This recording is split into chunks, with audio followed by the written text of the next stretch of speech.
Hi, I'm Bob Batcher, Executive Director of Prime Plus Senior Centers, and this is Prime Time with Bob. You know, I've been in this business now, a lot of you know, for about 4 years, having come out of the PR world and of course, becoming a senior. And what I've been surprised about is that seniors can get a bum rap because the focus quite often is about need. And what I've discovered is seniors have value. You have value if you're a senior. And there are a lot of organizations out there that are looking at representing your value, but it's a matter of being plugged in.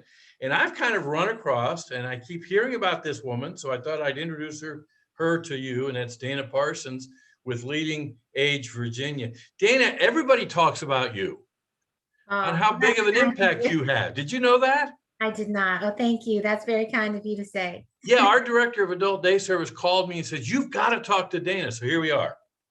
Thank you. Seniors aren't a bunch of people who are needy. I mean, we really do have value, don't we? Absolutely. Absolutely. How do you get that across to legislators and movers and shakers? Well, that's a great question. It's always a different strategy. It's always a moving target. But I would like to just mention about who Leading Age Virginia is and maybe talk a little bit about that. So we're a trade association representing the entire continuum of aging services, and that continuum, really starts at affordable housing, independent living housing for seniors, assisted living, nursing home, continuing care retirement communities, life plan communities, adult day, home health, and hospice. So it's an entire continuum of aging services, and we represent not-for-profit communities and adult day centers all over Virginia, completely not-for-profit. You can learn more about us by visiting leadingagevirginia.org. But that's a little bit about who we are. Yeah, and so a lot of the providers you mentioned have been in the news, yes, especially with COVID. Virginia's state legislature is just kind of wrapping up. So when we talk about long-term care and how that's really kind of played into support of seniors during the COVID time, right? So it's Absolutely. Kind of put a spotlight on it. Absolutely. So let's start with who's the go-to that as a senior I should be getting engaged with, and how do I get engaged? Yeah, well, that's a great question. Before I get there, I wanted just to give a little overview, because I think in order to have the greatest impact in aging services, there's a little bit of an understanding that's needed about how, although we're a continuum of aging services, we are so overly regulated. So each level of care has its own regulation. Nursing homes are regulated through the Department of Health, adult day through the Department of Social Services, assisted living through the Department of Social Services, continuing care retirement communities through the Bureau of Insurance, affordable housing through HUD, and we go on and on. And so there's so much that aging Virginians can do on a state level as well as a federal level. But I think it's important to understand that when you're lobbying at our General Assembly, especially, that you have to understand that because they're regulated differently, they all fall into different areas of our code. So I kind of think that's a starting point to kind of understand what area are you lobbying about. Nursing homes? Are you lobbying about adult day? Read the bill and get a little bit of understanding about what area of the Code of Virginia it impacts. I'm overwhelmed. That's why you're here, to sort through the spaghetti, right? I think that COVID has presented a unique opportunity for seniors to become advocates in all these different areas from their own home. So we are wrapping up on a regular session and a special session of the General Assembly, and the House is completely virtual, and the Senate is meeting in the Science Museum of Virginia, but all of the access to these meetings are virtual. So you can go on to the General Assembly website and look at the meeting schedule. Just click on meetings, and you can see, for example, health, welfare, and institutions, a bill that's introduced in the House. It's going to be heard in the House first, and you can actually sign up to speak, or you can just register your comments, whether you support or oppose the bill. And all of that information will be taken into consideration. So, honestly, I don't care how long you've been lobbying. I've been with Leading Age Virginia for going on 18 years. And navigating around the General Assembly is hard. You've got House meetings and Senate meetings going on at the same time, but now we can access it virtually. And so I think that seniors have a great opportunity to watch these meetings, get online, sign up to speak, and then reach out to their legislators to give So them. I guess the old days of getting on the bus and going to Richmond are over for a while anyway? Well, for a good while. I don't know that we'll ever operate the same. Let me ask you, because having been in my pre-life with the city of Norfolk and PR, I had access to the state delegates when they came home. And quite often the agenda before they even go into session is already set. Right. So what are some things that we can do for the state level, starting when they come home? Or are there things that we should be doing? I think now, yeah, absolutely. I think now, especially in this time of COVID, you can reach out and have phone calls with them when they're home, set up Zooms, talk to them about what's important to you. You serve on a particular group of folks, get together. It's so easy now for that particular legislator when they're home to jump on a Zoom. I did it prior to this session. I had numerous Zooms with legislators to talk to them about what they didn't get dealt with during the special session in November. What do they need to think about for the regular session? Nursing homes are getting a bad rap and during COVID. And so I think that that's a great way to reach out, and they're going to respond. I mean, I think it's easier now to get in front of them. Now, obviously you don't say, I'm a senior and it's not easy, do something about it. Should you pick a topic? And if so, what are some hot topics to be looking at? Yeah, adult day reimbursement. Adult days are approximately receiving $57 a day in reimbursement. And we have been advocating for a long time now for an increase in reimbursement. So I think absolutely you narrow it down to topics, but they're stories. It's the stories along with the issues. My husband is in an adult day, or my mother's in an adult day, and this is why it's so great, because they can come home at night. Right. $57 a day just isn't enough. Well, I can talk very directly about that, because our cost for adult day is like $125 a day. Yes. So yeah, there's that. And I, as a provider, I can't give that away. Let me ask you, because this is where I think people get confused.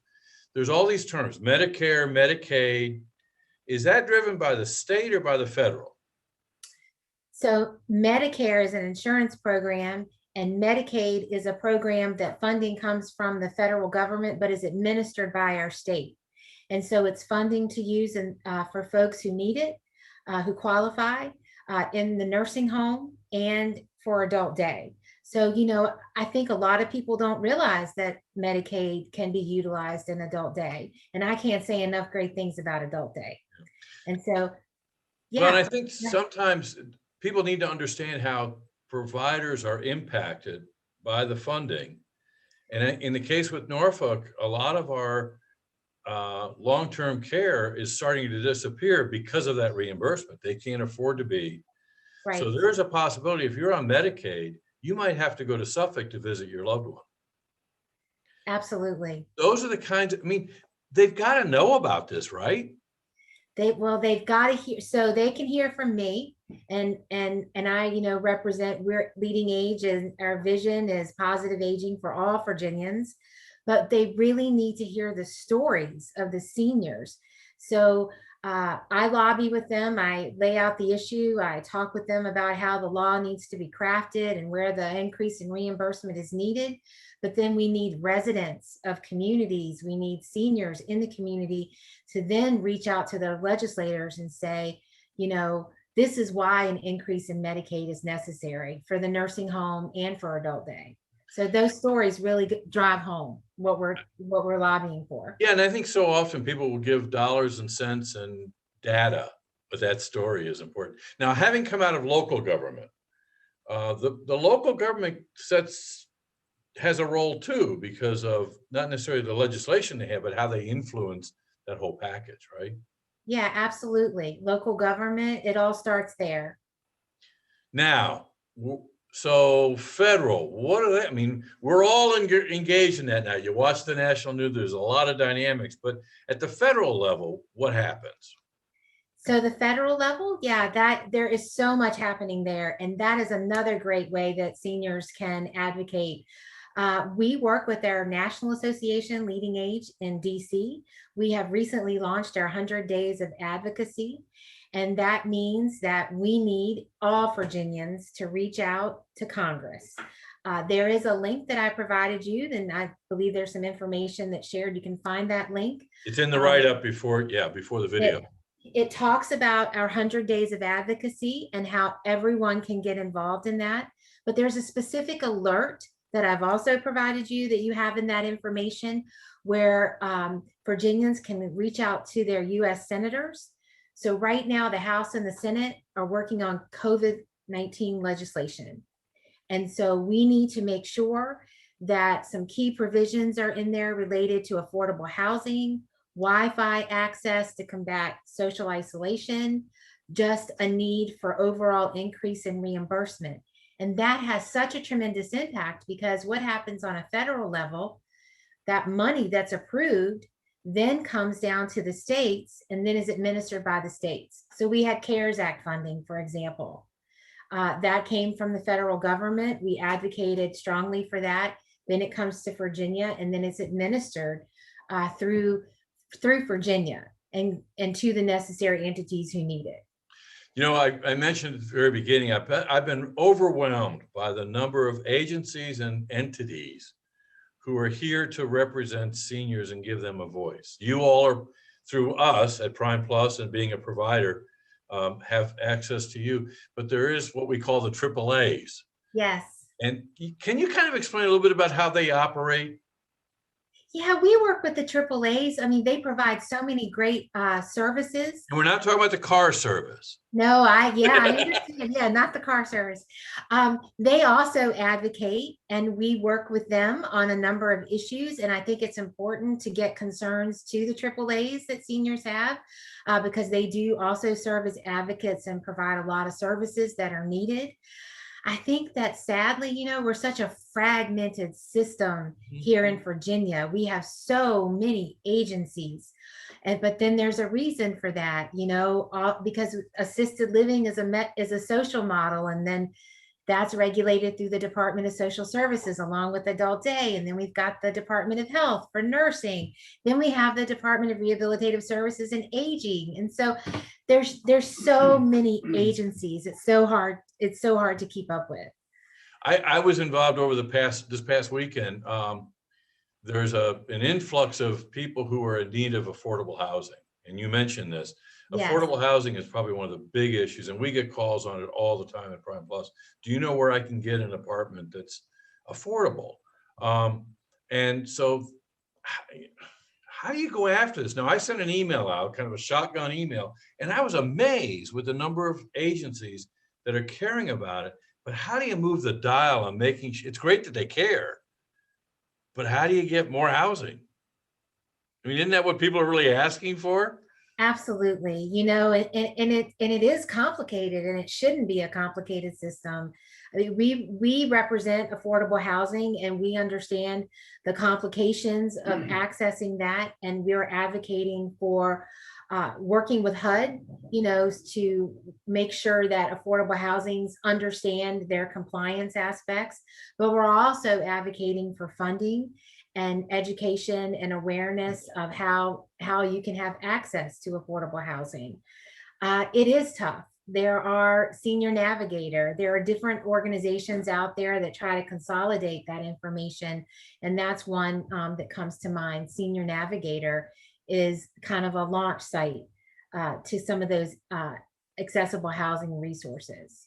Yeah, I want to circle back to the AAAs, because those are the local agencies on aging, and they're the ones that are providing food at homes and transportation and they are really high touch. So I would encourage, if you want, like in our case in the Norfolk area, Senior Services Southeast Virginia, there's Peninsula. And so those are really high touch areas that if you can let them know you're interested in getting involved, That's true. that's the key, right? I mean, Yes, getting involved. what would you suggest that a senior or someone who cares about seniors, they're watching this and you've got them charged up, but a little confused about the spaghetti and all those agencies. What would you suggest they do right now? Well, right now I have them fill out that alert. There we go. And that to Congress, because that's the most pressing issue. It is a really difficult system, but I think that the first thing they need to do is identify who their state legislators are and really reach out to them, work with their legislative aides, because if they want to have an impact on advocacy, then they really need to make that touch point to their legislators. We work directly with them, and AAA does as well. And so I think that when they're hearing from them and providing their stories, then when we go to them, when the AAAs go to them, when Leading Age goes, Virginia goes to them, then they say, oh yeah, I've been contacted about from my constituents about the need for increase in adult day rates, for increase in Medicaid in general, access to the vaccine, which is a topic we could talk about the rest of the day. But I think that's where they should start. You know, Dana, one of the things, and I'm going to let this talk go a little longer because I'm having fun talking with you. The thing that really is disturbing me now, and I've noticed it during COVID, those that are in the world of working are used to doing this. We may have had a couple of minutes of a disconnect in setting up the Zoom, but we were relaxed, we got through it, we knew how to do it. What's really coming to my attention now is that even in this conversation, we've talked about the link and we've talked about that kind of thing, technology, and that there is access, more access than ever before about access. We can get access, but we got to know technology. And there's a lot of seniors out there who are saying, you know, my life needs to be so much better, but. So what would you suggest for the person that's watching this, because they've obviously plugged in, about what to do with their next door neighbor or their stepmom or their Aunt Betsy? Well, you know, it all depends. So if you're residing in a long-term care community, assisted living or a nursing home or independent living, I think that resident should tap into their community, because technology is really encouraged, especially in the days of COVID, to access that to reduce social isolation. So I think that would be the first thing. I think that I know it can be intimidating. I even, you know, I don't Zoom with my parents, you know, I'm just talking on the phone with them. So I know how challenging it can be, but I think that there's so much benefit. You know, we're even having wellness visits that can be done through technology. So I think if there's any way that they could access a resource that could help get them up and running some way, you know, from a technological standpoint. But I don't want that to be a barrier. I think that if you're wanting to advocate, you don't have to have a computer. You can pick up your phone. You can call the legislative aide. You can ask the legislative aide if you could speak directly to the legislator, or they're going to take. So I don't want technology to be a barrier, but I think if there's any opportunities through senior centers, through your center, that they could take advantage of it. Yeah, I think the biggest thing I've learned, and you've reinforced it, is that we have value, that we can be an advocate for our community. We can be part of we can get involved as teacher aides and things like that to stay engaged and not just have a voice, but we do have a voice and to exercise it. And we have a story to tell.